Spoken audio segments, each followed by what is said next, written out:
اعوذ باللہ من الشیطان الرجیم بسم اللہ الرحمن الرحیم اللہم صلی علی سیدنا و مولانا محمد وعلی آل سیدنا و مولانا محمد وبارک وسلم وصلوا علیہ انا صلاتی و نسکی و محیای و مماتی للہ رب العالمین کہ بے شک میری نماز، میری قربانی، میری زندگی، میری موت صرف اللہ رب العزت کے لیے ہے جو تمام عالمین کا رب ہے۔ السلام علیکم ورحمۃ اللہ وبرکاتہ۔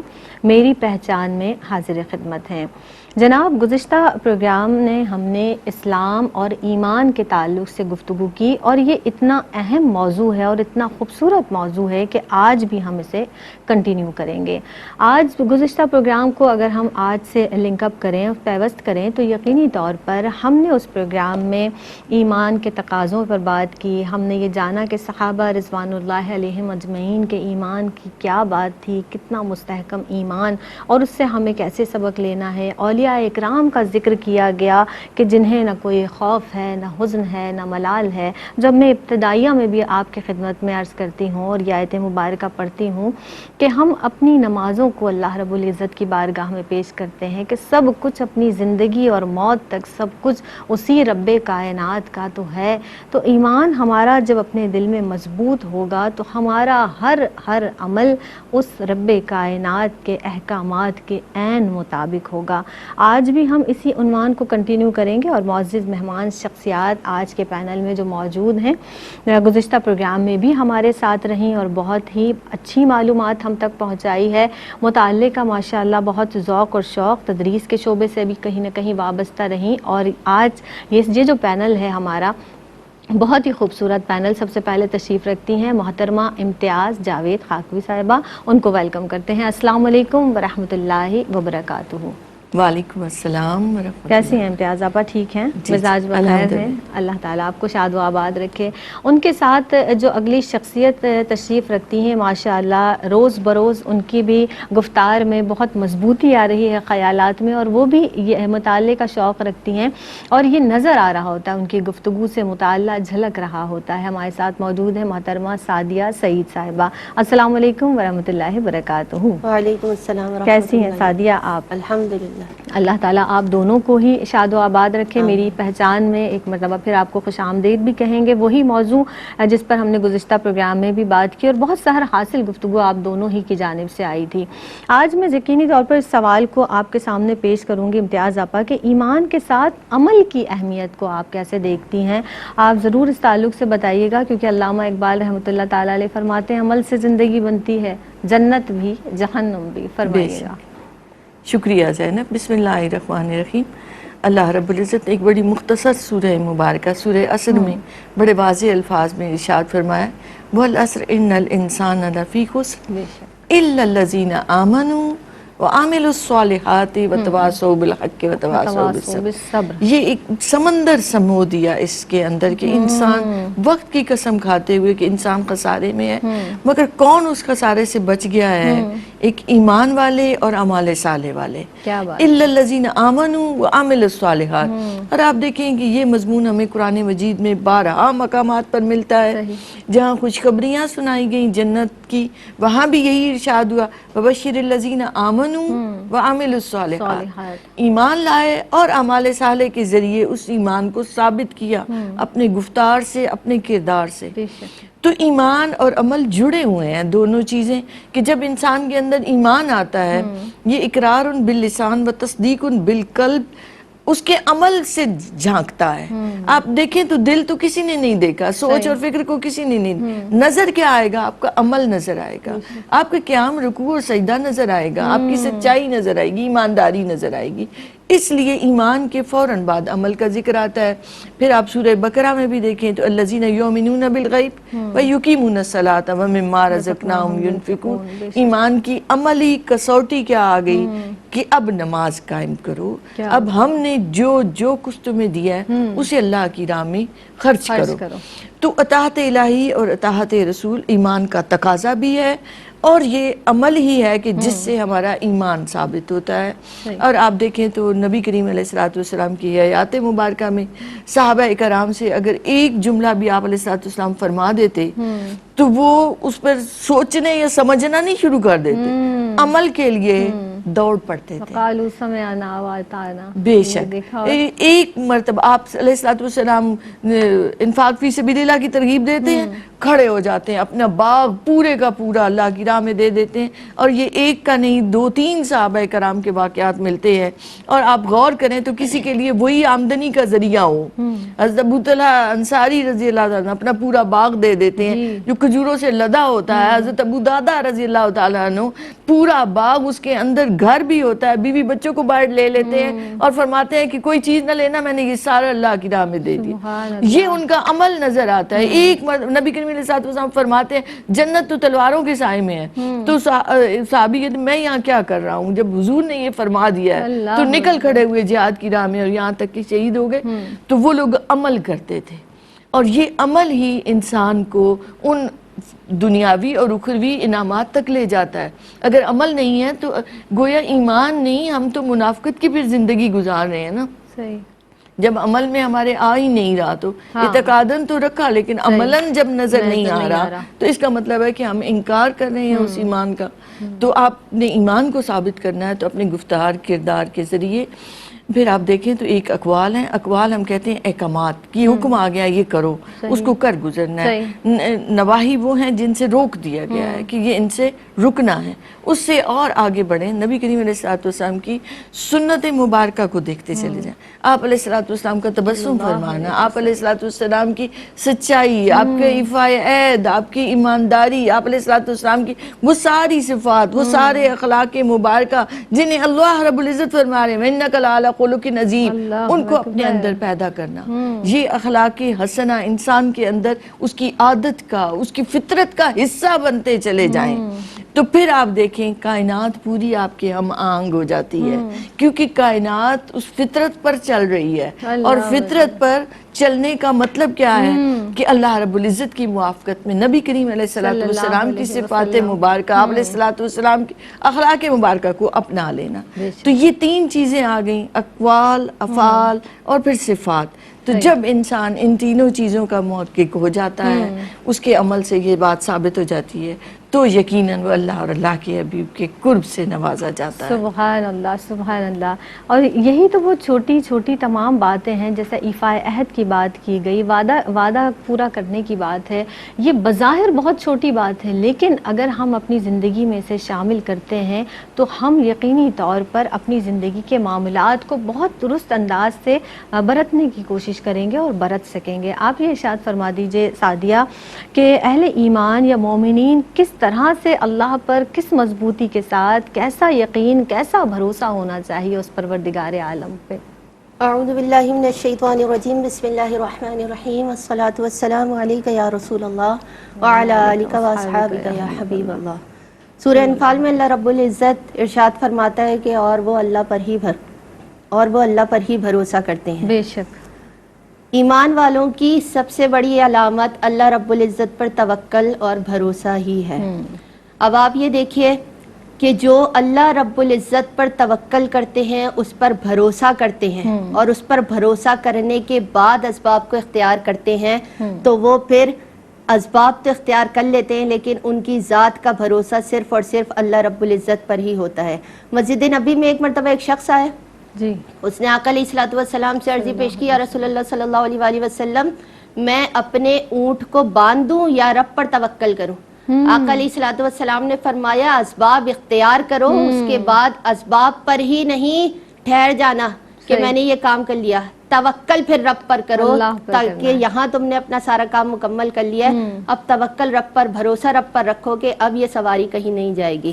تو یہ بات سمجھا دی گئی۔ اور پھر آپ یہ دیکھیے کہ آقا علیہ الصلوۃ والسلام نے فرمایا کہ جب بندہ مکمل طور پر رب پر بھروسہ کر لیتا ہے تو وہ اسے وہاں سے رزق دیتا ہے، اور ایسے رزق دیتا ہے جیسے وہ پرندوں کو عطا کرتا ہے کہ جب وہ صبح اپنے گھونسلوں سے نکل کر چلتے ہیں تو ان کا کوئی خاص مقام نہیں ہے نوکری کرنے کا، کوئی خاص جگہ نہیں ہے جہاں سے وہ کماتے ہوں، لیکن جب شام میں لوٹتے ہیں تو بھرے پیٹ کے ساتھ لوٹتے ہیں۔ تو جب تم رب پر بھروسہ کرو گے تو وہ تمہیں وہاں سے رزق دے گا جہاں سے تمہارا گمان تک نہیں ہوگا، تو تمہیں وہ وہاں سے بھی عطا کرے گا۔ تو بھروسہ کرو رب پر، تو ایسے کرو کہ رب نے جو عطا کیا ہے وہ اسی کا ہے، وہ لے بھی لے تب بھی اسی کا ہے، وہ دے تب اس کا شکر ہے، لے لے تب بھی اس کا شکر ہے۔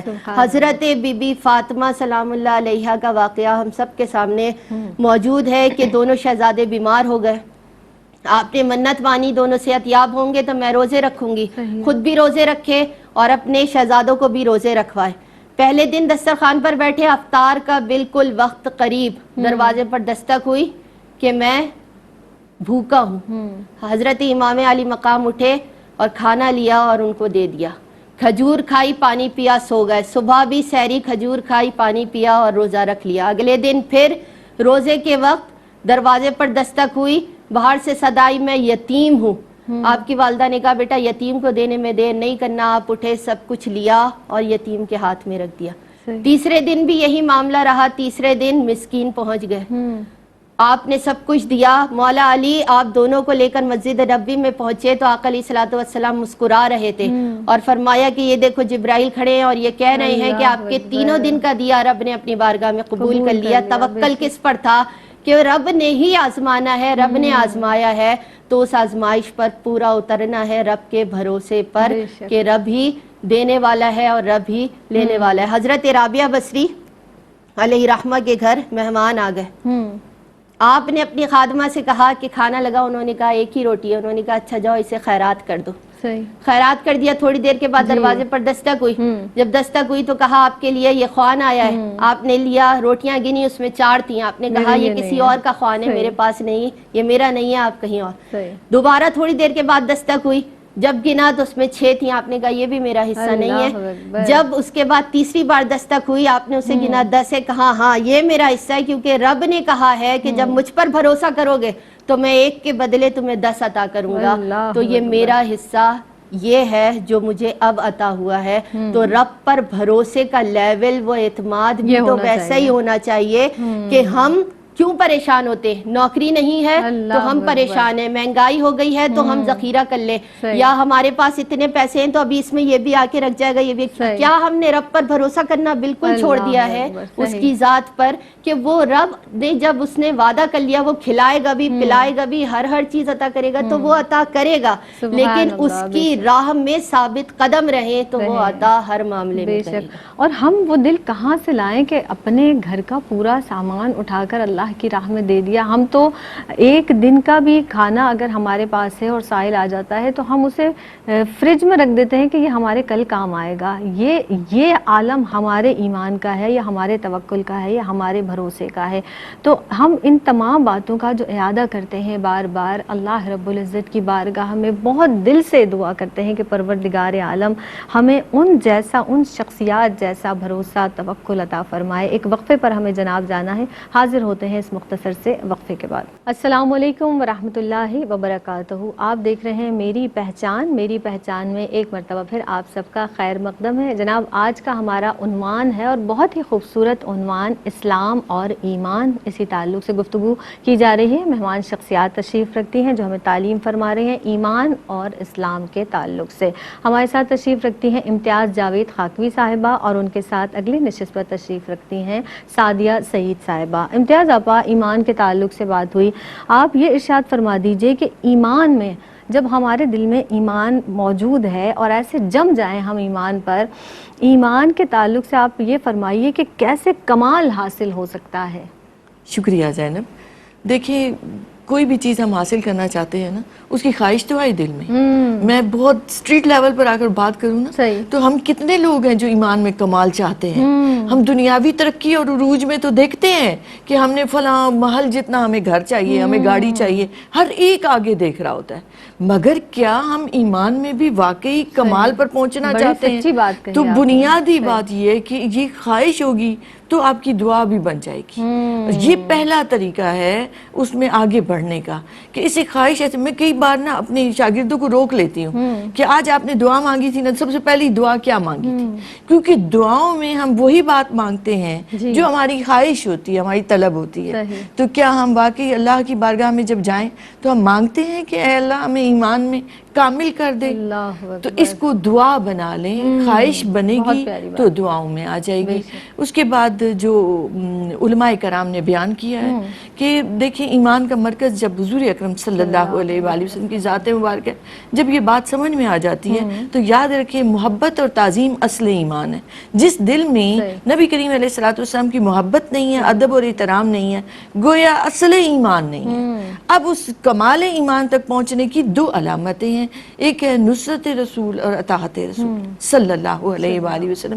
اطاعت رسول یہ کہ آپ کا عمل، اب عمل میں جتنا آپ آگے بڑھ سکیں اتنا آگے بڑھیں، کوشش کریں. فاستبقوا الخیرات، نیکی کے کاموں میں آگے بڑھ چڑھ کر حصہ لینا. اب جتنا آپ چاہتے ہیں کہ ایمان میں کمال ہو، اتنا ہی آپ کا کردار، آپ کا عمل اس بات کی گواہی دے رہا ہو. پھر کرسی اور اقتدار کے لیے کیا کرنا، پھر طمع اور خود غرضی نہ رہے، پھر لالچ نہ رہے. جب بندہ واقعی چاہتا ہے کہ ایمان میں کمال حاصل ہو تو پھر اطاعت میں لگا رہے، محنت کرے، مشقت کرے، اور اس کے چہرے پر تھکان کے آثار بھی نہ ہوں. یہ تو خوشی سے ہم نے اون کیا ہے کہ تو قبول کرے ہمیں. ادھر سے آواز آ جائے کہ میرے ہو گئے ہو.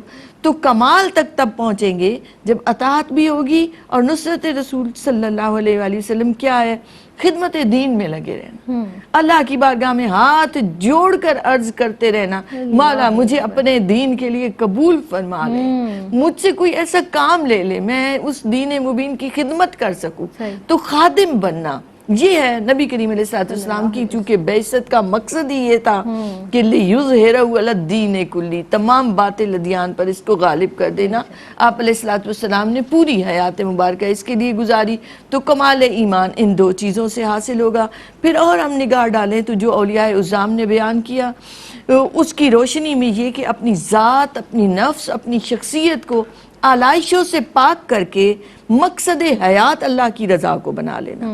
آپ جتنا زیادہ اپنی کثافتوں کو، اپنی آلائشوں کو دور کریں گے، جو طمع، تکبر، نفرت، یہ ساری کثافتیں ہیں، حسد، یہ جھوٹ، یہ سب کیا ہے؟ دنیا کے لیے ہی ہوتا ہے. تو جب آپ دنیا سے تھوڑے سے بے نیاز ہوتے ہیں، نیاز مندی ادھر بڑھتی ہے، تو نفس، ذات اور شخصیت آلائشوں سے پاک ہوتی چلی جاتی ہے. پھر آپ کی خوشی، آپ کی غم، آپ کا ہر چیز اس کا مرکز اللہ کی ذات مبارکہ بن جاتا ہے. اور آپ دیکھیں تو ہم بے شمار مرتبہ اس بات کا اقرار کرتے ہیں. آپ دیکھیں اللہ اکبر کہنا ہی اپنے آپ کو سرنڈر کرنا ہے. پھر آپ دیکھیں تو آپ تحیات میں بیٹھ کر کیا کہہ رہے ہوتے ہیں؟ التحیات للہ والصلوات والطیبات، زندگی میری، نماز میری، قربانیاں میرا، جینا مرنا اے اللہ تیرے لیے.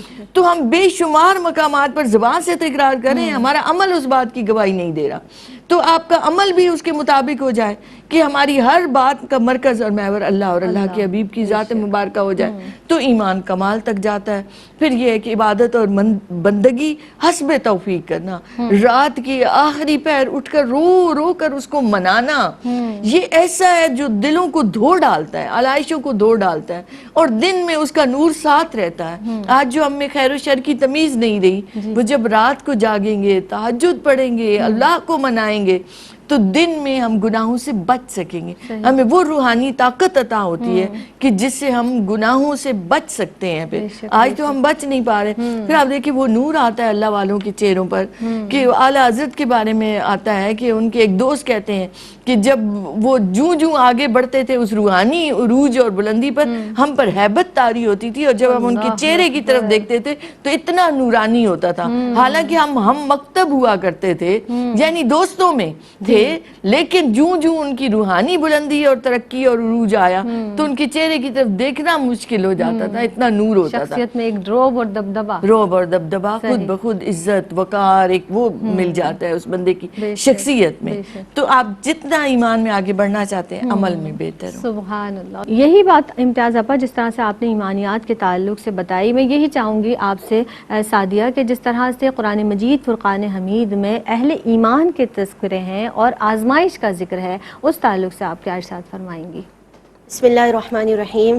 قرآن پاک میں اللہ رب العزت نے فرمایا، آیت پاک کا مفہوم ہے کہ ایمان والوں کو اللہ رب العزت خوف سے، بھوک سے، مال و دولت سے، اولاد کی محبت اور جاہ و منصب ہر طرح سے آزمائے گا. تو آپ اگر دیکھیں تو حضرت ابراہیم علیہ السلام کا واقعہ پھر ہمارے سامنے ہے کہ اللہ رب العزت نے آپ کو حکم دیا تو آپ حضرت ہاجرہ اور حضرت اسماعیل کو بیاباں میں چھوڑ کر آ گئے، اور ان کے پوچھنے پر کہا کہ رب کی رضا اسی میں ہے. تو صابر اور شاکر وہ بھی پورے امتحان میں اترے، اور حضرت ابراہیم علیہ السلام بھی اپنے اس امتحان میں پوری طور پر اترے، کیونکہ آپ کو آزمایا گیا آپ کی اولاد کی محبت سے، بیوی کی محبت سے، اور پھر آپ ان کو وہاں چھوڑ کر اور خود چلے آئے. اسی طرح اگر ہم دیکھیں حضرت ابراہیم کا واقعہ کہ آپ کو حکم ملا کہ اپنے بیٹے کی قربانی پیش کر دیں، تو آپ لے کر چل دیے رب کی رضا کے لیے کہ بس صرف اس رب کی مجھے رضا چاہیے. آپ لے کر چلے گئے، اور اس امتحان میں بھی آپ مکمل اترے کہ آپ نے اپنے بیٹے کو راہ حق میں، اور بیٹا بھی ایسا نبی کہ انہوں نے بھی یہی کہا کہ بابا جان آپ اپنی آنکھ پر پٹی باندھ دیجیے گا، کہیں میری محبت میں آپ کا دل نہ پلٹ جائے. تو آپ نے اپنی آنکھوں پر پٹی باندھی، اور رب نے کہا ابراہیم آپ اپنے امتحان میں پورے اتر گئے.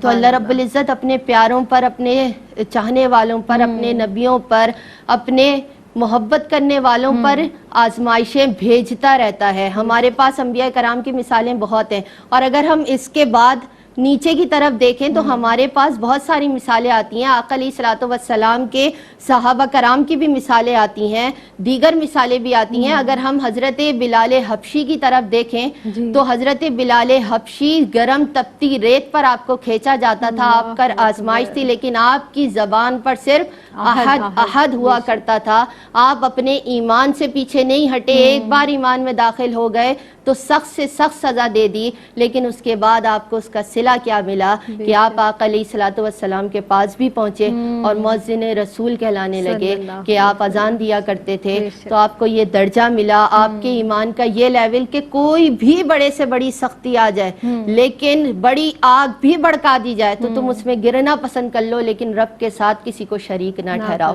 پھر آپ یہ دیکھیے کہ ہمارے سامنے اگر ہم اور معاملات بھی دیکھیں تو ہمارے پاس آزمائش کے معاملات کے حوالے سے بہت ساری مثالیں اور بھی موجود ہیں. اسی طرح حضرت علی رضی اللہ تعالیٰ عنہ پر بھی آزمائش تھی اس رات کہ جب آقا علیہ الصلوۃ والسلام ہجرت کے لیے نکلے اور آپ کو اپنے بستر پر لٹایا، اور ہر طرف سے دشمن اسی اس میں تھا کہ نعوذ باللہ آقا علیہ الصلوۃ والسلام کو شہید کر دیا جائے. اس بستر پر لیٹتے ہی آپ نے کہا آج میں جتنی خوبصورت نیند سویا ہوں اتنی خوبصورت نیند آج سے پہلے نہیں سویا. کیونکہ آقا علیہ الصلوۃ والسلام مجھ سے کہہ گئے تھے کہ کل تم مجھ سے مدینے میں ملنا امانتیں لوٹا کر. یہ آزمائش کا ایک مرحلہ یہ بھی ہے کہ جس سے آپ گزرے. اور پھر ہمارے پاس بہت ساری مثالیں آتی ہیں، بہت ساری چیزیں ہیں، لیکن ہم آزمائشوں کے ذریعے سے گزرنا، اس پر پورا اترنا، اس چیز کو اس لیول تک لاتے ہی نہیں ہیں. ہم تو اگر چھوٹی سی چوٹ بھی لگ جائے اس کا بھی شکوہ کرتے ہیں. حضرت رابعہ بصری کے محلے میں ایک نوجوان شخص، اس کی 34-35 سال عمر تھی. اس نے ایک دن وہ گھر سے نکلا، اس کو 30-35 سال تک اللہ رب العزت کی طرف سے کوئی بیماری نہیں پہنچی، لیکن ایک دن وہ گھر سے نکلا تو اس کے سر پر لال پٹی بندھی ہوئی تھی. حضرت رابعہ بصری علیہ رحمہ نے اس سے سوال کیا کہ اے نوجوان آج تیرے ساتھ کیا ہوا؟ کہا آج میرے سر میں بہت درد ہے. حضرت رابعہ بصری نے اس سے کہا جو تیرے 34 سال تھے